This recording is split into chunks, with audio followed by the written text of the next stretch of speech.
என்ன மக்களே, நம்ம பேப்பர் ரவுடிய வீட்டுக்கு தட்டலான்னு முடிவு பண்ணிட்டீங்களாட்டு இருக்குது. நீங்க முடிவு பண்றதெல்லாம் கரெக்ட் தான். புருஷன் பொண்டாட்டி 2 பேரும் உள்ள அடிக்கிற கூத்த தாங்க முடியல.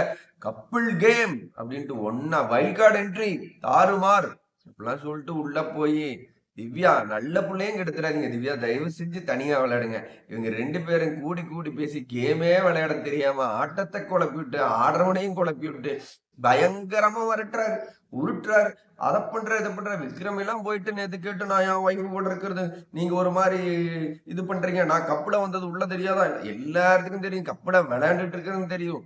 தனித்தனி போட்டியாளர்களா விளையாடுங்க. தங்களுடைய பயங்கரமான டேலண்ட காட்டுங்கன்னு தட்டி விட்டா கூடி கூடி எதுவா இருந்தாலையும் குறைஞ்சு குறைஞ்சு சரி ஓகே ஹஸ்பண்ட் அண்ட் ஒய்ஃப் உள்ள இருந்தா கொஞ்சம் குழாவி அப்பப்ப ஐடியாக்கள் கேட்டு விளையாடுறது வழக்கம் தான். அதை அக்செப்ட் பண்ணிக்கிறான ஓவரா விளையாடுறாங்க நல்லாவே இல்லை. சாண்ட்ரா விளையாடுற கேம் எல்லாம் பார்க்க முடியல.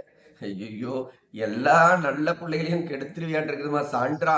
உனக்கு ஓட்டுக்கள் பயங்கர கம்மியா தான் குத்தி விட்டுருக்காங்க. தயவு செஞ்சு வெளியில வந்து பிரஜனுக்கெல்லாம் வியானா கெமிக்கும் கீழே தள்ளி விட்டாங்க. மக்களே நீங்க வேற லெவல்ல ஓட்டு போட்டு அடிச்சு நவுத்துறீங்க.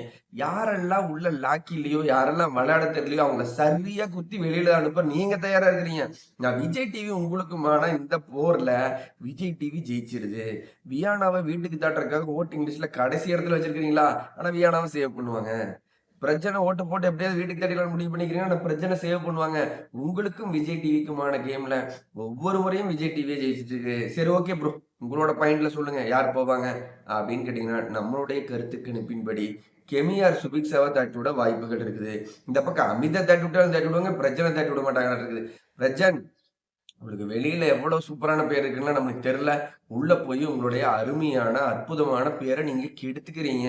கேமை சூப்பரா விளையாண்டுட்டு இருக்கிறவங்க கூட உங்க ஒய்ஃபுக்கு சப்போர்ட் பண்றதா நினைச்சு ஃபைட் பண்ணி பயங்கர ஓட்டிங்ல டவுன் ஆயிட்டே இருக்கிறீங்க. அதனால முடிஞ்சா உங்களுடைய கேமை 2 பேருமே சூப்பரா மாத்தி அடுத்த கட்டத்துக்கு போறேன். நான் ஆல்ரெடி சொல்லியிருக்கிறேன். சாண்ட்ராக்கு நிறைய வீடியோக்கள் போட்டிருக்கிறேன். அந்த சீக்ரெட் டாஸ்க்ல சூப்பரா விளையாண்டாங்க. அதே கேமை பண்ணாம விஜே பார்வதி மாதிரி ஒரு கேம் பண்ணிட்டு இருக்கிறீங்க. உங்களுடைய அரட்டுகளையும் உருட்டுகளையும் உண்மைத்தன்மையும் உங்களோட உண்மைத்தன்மை அதுவா இருந்தா பார்க்க நல்லா இல்ல. தயவு செஞ்சு ரியாலிட்டி ஷோல ஒரு ரியலா இருப்பீங்க. இதுதான் உங்களோட ரியல்னா பார்க்க சகிக்கல. நல்லாவே இல்ல. 2 பேரும் என்ன பண்றீங்கன்னா, உள்ள இருக்கிற அந்த கேரக்டர் எல்லாத்தையும் மாத்திட்டு சூப்பரான குட் பிளேயரா வெளியில வந்தீங்கன்னா, வாய்ப்புகள் உங்கள மக்கள் கொண்டாட காத்திருக்கிறாங்க அப்படிங்கிறத பதிவு பண்ணிட்டு, பிரஜன் எவிக்ட் ஆகுறத பத்தி உங்களுடைய கருத்துக்கள பதிவிடுங்க. சாண்ட்ரா எவிக்ட் ஆனா பரவாயில்லையா அப்படிங்கிற உங்களுடைய கருத்துக்கள பதிவிடுங்க. இல்ல ப்ரோ, நீங்க சொல்ற மாரி அண்ணா நம்ம ஓட்டுகள் போட்டாலே அவங்க பார்த்து இவங்கள தான் தூக்குறாங்க அப்படின்னு சொல்ற அந்த நபரையும் கமெண்ட் பண்ணுங்க. வீடியோ பார்த்துட்டு நீங்க ஒரு லைக் பண்ணவும், கமெண்ட் பண்ணவும் மறந்துடுறீங்க மக்களே. இந்த செகண்ட் நீங்க பண்ற கமெண்ட்டுக்கு நான் ரிப்ளை பண்ண காத்திருக்கேன். பிக் பாஸ் பத்தின லைவ் அப்டேட் அடுத்தடுத்த வீடியோ சந்திக்கலாம். பாய் மக்களே.